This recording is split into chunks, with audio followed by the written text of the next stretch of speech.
Next on the agenda is hearing for audits and interpreting the results by Jim Royse, who is a Deputy Executive Director of Financial Audits. And as I mentioned, there will be plenty of us. If any of you have any questions, we'll be around afterwards. If you're around, you can call us at the auditor's office.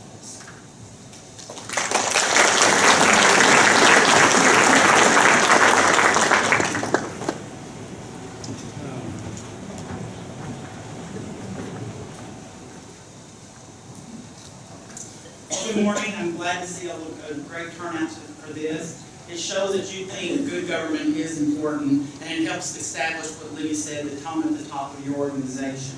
What I'll be going over today is preparing for audits and interpreting the results after the audit is finished. Having an audit should not be treated as something you just have to have because it's required by KRS. It should be used as a learning tool and something that helps be part of your policies and procedures in place to help deter fraud. It's another layer of checks and balances that we hope that you have in place to help deter that fraud.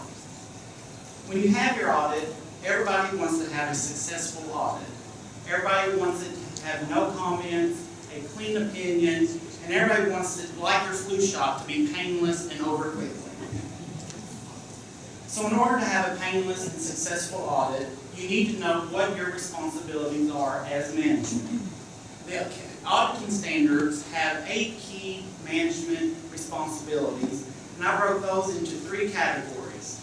Have your records ready, policies, procedures, internal controls and agreements, and communication is key.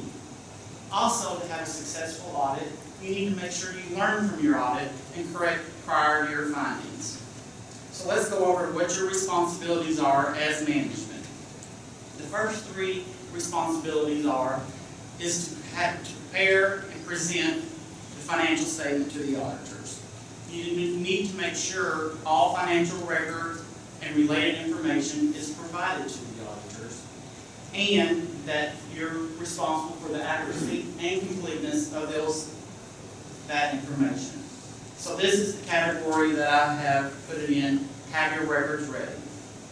It's important to know what the auditors needs in order for you to have a smooth audit, for it can go quickly and painlessly on you. So ask your auditor before they arrive, maybe for a list of records they need, or remember to keep the list from the prior year. There's always a set of key records on any financial audit that every auditor will need. So make sure those are ready. In order to have a successful audit, you also want to make sure these records are organized, easy to find, reconciled, and correct.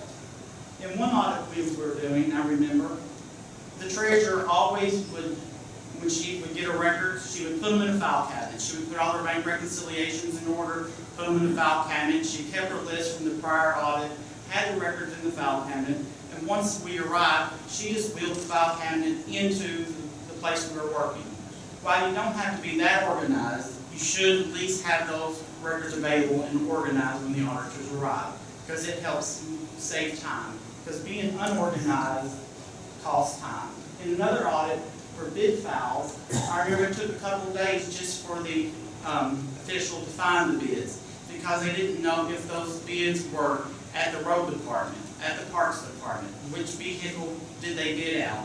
Was it filed under the dealership name? Was it under the type of truck? So it took a couple of days just to find the bid documents. So, you know, time is money. It costs more for us to stay there while you spend that time looking for these records. So make sure you are organized. Here's a list of records that we think are really important in most financial statement audits. We want to make sure your financial statement is available. Your ledgers, you need to have your receipts ledger, your disbursements ledgers, trial balances and general ledgers. Your bank statements and reconciliations shall be complete, up to date, and available for the auditors. Any debt agreements, if you received any new debt during the year, make sure those are available. Also, grant agreements, make sure any federal grants or state grants that you may receive, have those grant agreements available. Make sure you understand those grant agreements to make sure you're in compliance with those. Purchasing records and bids, like I said, make sure that everything that you have, your invoices, your bids, everything is on file, organized, and easy to find, and it will help your audit go smoother. And then any investments that you have, it's important to have those organized and ready for the auditor. Now I'm just going to go into detail about a couple of areas that we really think is important to have ready when the auditor arrives. Your financial statement. You need to make sure it is accurate when you present it to the auditors. It's your responsibility to provide that financial statement to the auditors. It should be accurate and agree to the underlying records. This means you need to make sure the numbers that are presented on the financial statement, do those agree to those ledgers, to the daily work that you do, to the bank statements. Does your cash balance for the bank statement agree to actually what is shown on your financial statements? You need to make sure your financial statement is complete. Does it contain all the transactions that happened during that year? Are all assets, liabilities, and equity of your entity on that financial statement? And have you presented all the necessary disclosures to the auditors when they arrive? Libby touched on this a little bit about skilled staff. In the past, independent standards would allow us to help do the financial statements and audit those financial statements. But auditing standards have just changed this year, starting with fiscal year 2013 audits, that we can no longer prepare the financial statements and then audit those financial statements. So you need to make sure you have someone on staff that is skilled and will be able to actually detect errors on the financial statements. We have instances in counties. I remember one that they hired a county treasurer because the person, he needed a job. He was very trustworthy. He was a good guy. But they didn't look at his resume to make sure he had any bookkeeping and accounting skills. So you could imagine the records did not reconcile when we came into audit. So what ended up happening, the county had to hire a CPA to come in and re-perform pretty much the whole year's worth of record keeping and financial statements. So you can imagine that just cost a lot more money than probably hiring a skilled staff person in the first place. Also, as Libby said, those skilled staff can help with budgeting, forecasting, and other things during the regular workday. Bank account reconciliations and records are a very important part of the audit. We get into a lot of detail when we review those. So you want to make sure you keep all bank statements and have them ready for the auditor, and prepare a listing of all these bank accounts so that way we know all the accounts are available. And the important word there is all. We just had this the other week. One of our auditors came in and saying why it was taking him longer to finish an audit. He said, well, when he was trying to reconcile the financial statements, he got the bank statements that they provided. He spent all this time reconciling. It just wasn't reconciling. So he went down to the treasurer's office. Said, you know, I cannot get this balanced. I've spent a day or two trying to get it all balanced. What's wrong? So, well, do you need these bank statements too? He said, yeah, that would help. So once he got all the bank statements, the reconciliation, it reconciled just like that, no problem. So that would have saved a few days there. Also, make sure your bank records are reconciled to your ledgers. It's not just a simple reconciliation of what checks have cleared the bank and your deposits in transit. You want to make sure those bank records agree back to your ledgers. What you have as receipts coming through your financial statements, does that agree to what you have in the bank as revenue? Same for expenditures and cash balance. Does everything reconcile to the financial statements? If you have any discrepancies, make sure you investigate those immediately. Do not let them go. Stay building up, and get harder and harder to find the longer you wait. Make sure you close out your old bank accounts. This has been a high fraud risk that we have seen in several audits. These old bank accounts that set back, don't have a lot of money in them, and no one really looks at these, people see that's an opportunity to commit fraud. Since no one's really looking at these accounts, they can manipulate the money that's in there, use it for their personal needs, and maybe no one's ever going to see those accounts. Your payroll revolving account. Make sure that is reconciled, and there's a minimal balance in that. Revolving accounts should not be carrying a large balance, and if there is a balance in there, you should know what that is for. You need to document that reconciliation process. When we come in to do the audit, we would want to know who does that reconciliation, what processes do you have, does someone review that reconciliation? So it's important if someone does review the reconciliation, maybe they sign off on it to show that yes, these amounts agree to the ledgers. Know who has signature authority, that way you know who can sign check, who can't. And if you close out a bank account, if someone leaves, make sure you remove those people from the signature authority.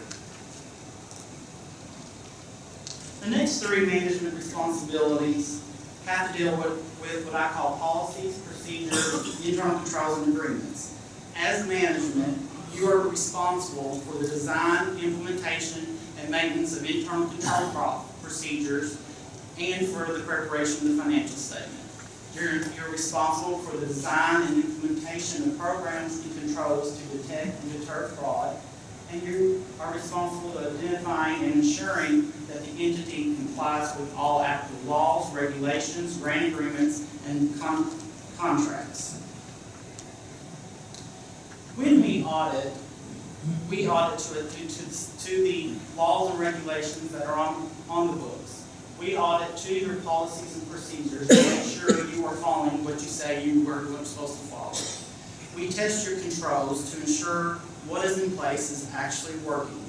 So if you have clear written policies and procedures that are communicated to all your employees in the office, that helps everyone see what is important to you, what is in place, and what they are supposed to be following.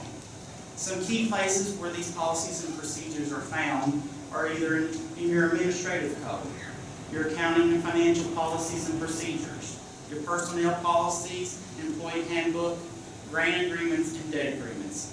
Here you would kind of spell out what are your policies and procedures on purchasing, what are your policies and procedures for things like overtime, timesheet, record keeping, things like that. What is your accounting policies? When do you recognize cash? What is your basis of accounting? Things like that. You need to have those policies and procedures spelled out so everyone knows, and that also the auditors come in, they know what to expect. Because like I said, we audit to your policies and procedures. Communication is key in the next two management responsibilities. You are responsible about informing us of any suspected fraud that's affecting the government and any knowledge of any suspected fraud from communications from employees, former employees, or other regulators. And you're also supposed to provide us access to anybody that we need to talk to in the agency to obtain any audit evidence. The auditing standards require us to plan our audits based on risk. So if we know up front what the audit risks are, we have talked to you, know if there's any fraud risk, we can plan our audit and implement those testing procedures all at one time. If we wait till the end, and it has happened in audits that when we were getting ready to do the exit conference, they said, oh yeah, by the way, we did have to fire one employee because he or she was stealing from some voids or something like that. So we had to go back, stop, reevaluate the process, and do additional testing when we pretty much had finished most of the audit. So like I said, if you know up front what the fraud risks are, make sure you inform us of that. And two key places to inform us about fraud or any changes is first one, the entrance conference. Make sure you set enough time aside to spend time with the auditors to tell them about any significant changes that has occurred during the year. Were there any key personnel changes, new computer systems, new taxes or fees that you implemented, or any new laws and regulations that you have to be complying with? Also discuss if you had any prior findings, how did you correct those prior findings? Like I said, alert the auditor of any significant changes during that. The next place would be the fraud interviews. Auditing standards require that we meet and interview management and employees of the entity to inquire about fraud. Once we do these interviews, this is how we set our audit plan up to address those audit risks.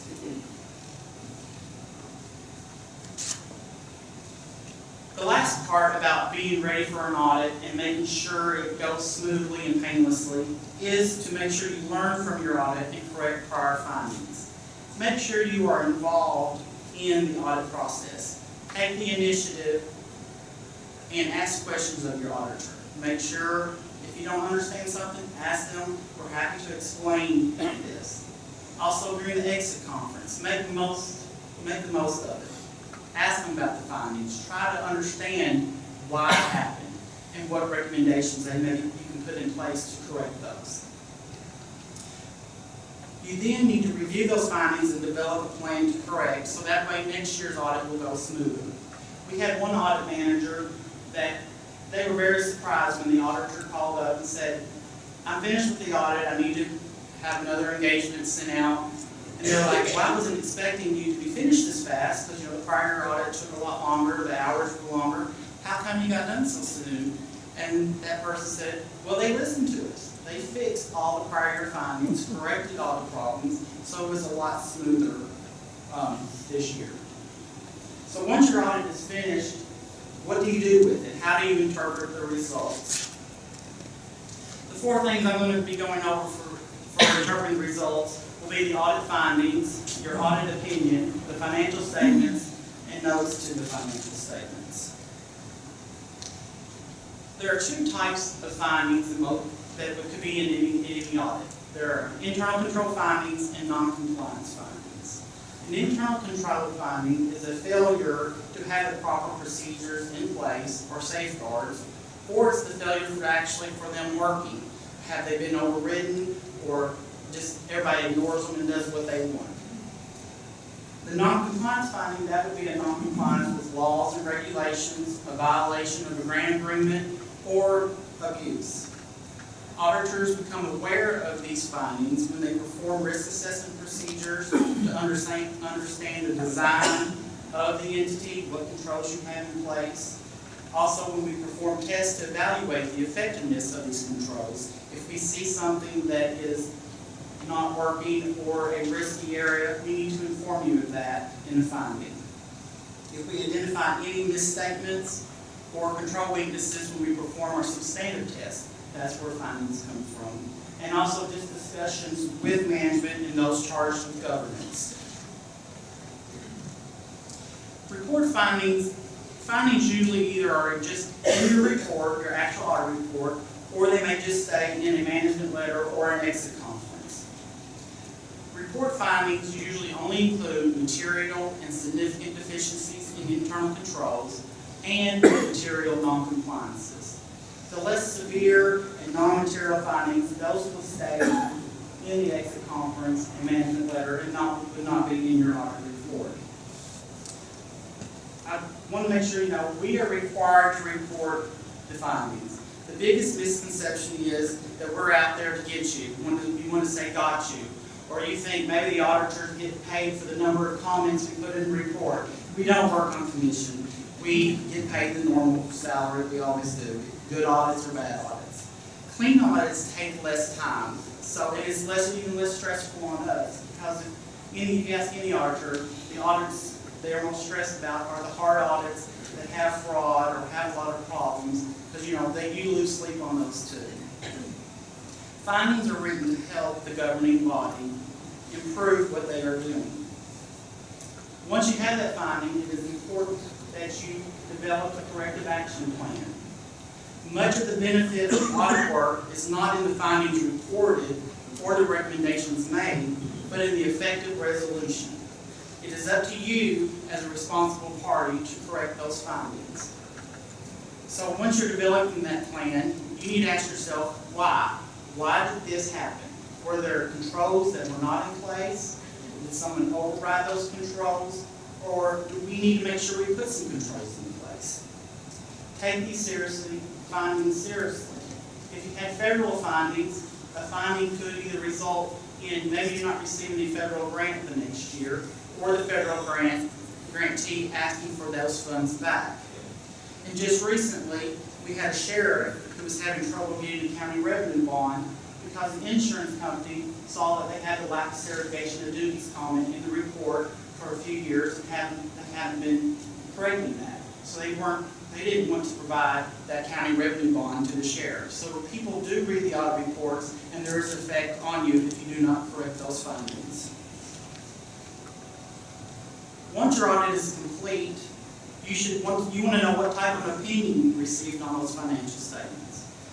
The opinion most people are striving for is the unmodified, clean opinion. That is saying the financial statements present fairly in all material respects. That means your financial statements are materially right.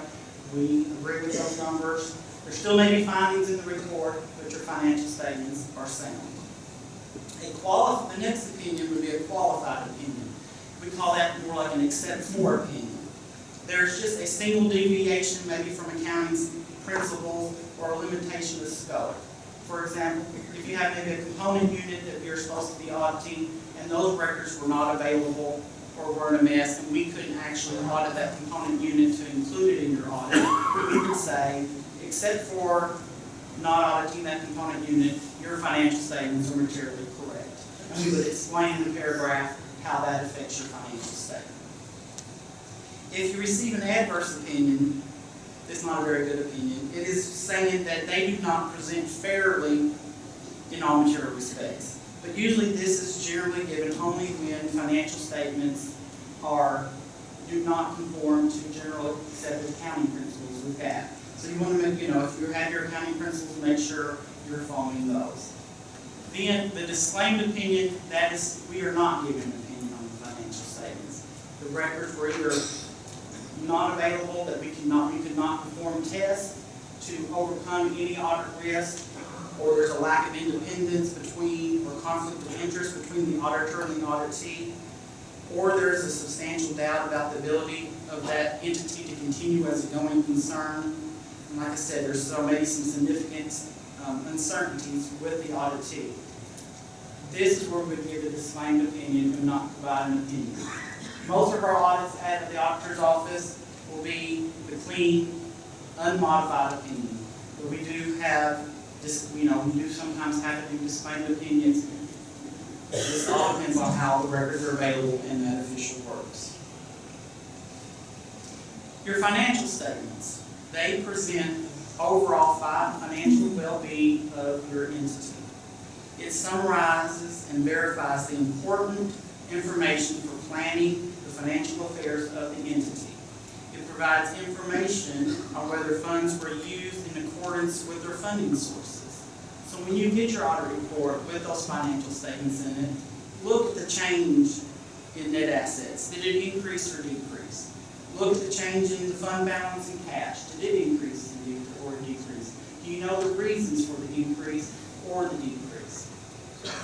Revenue and expenditures, are they comparable to what you expect to see? If you instituted a new fee or tax, you would be expecting that revenue on the financial statements to increase.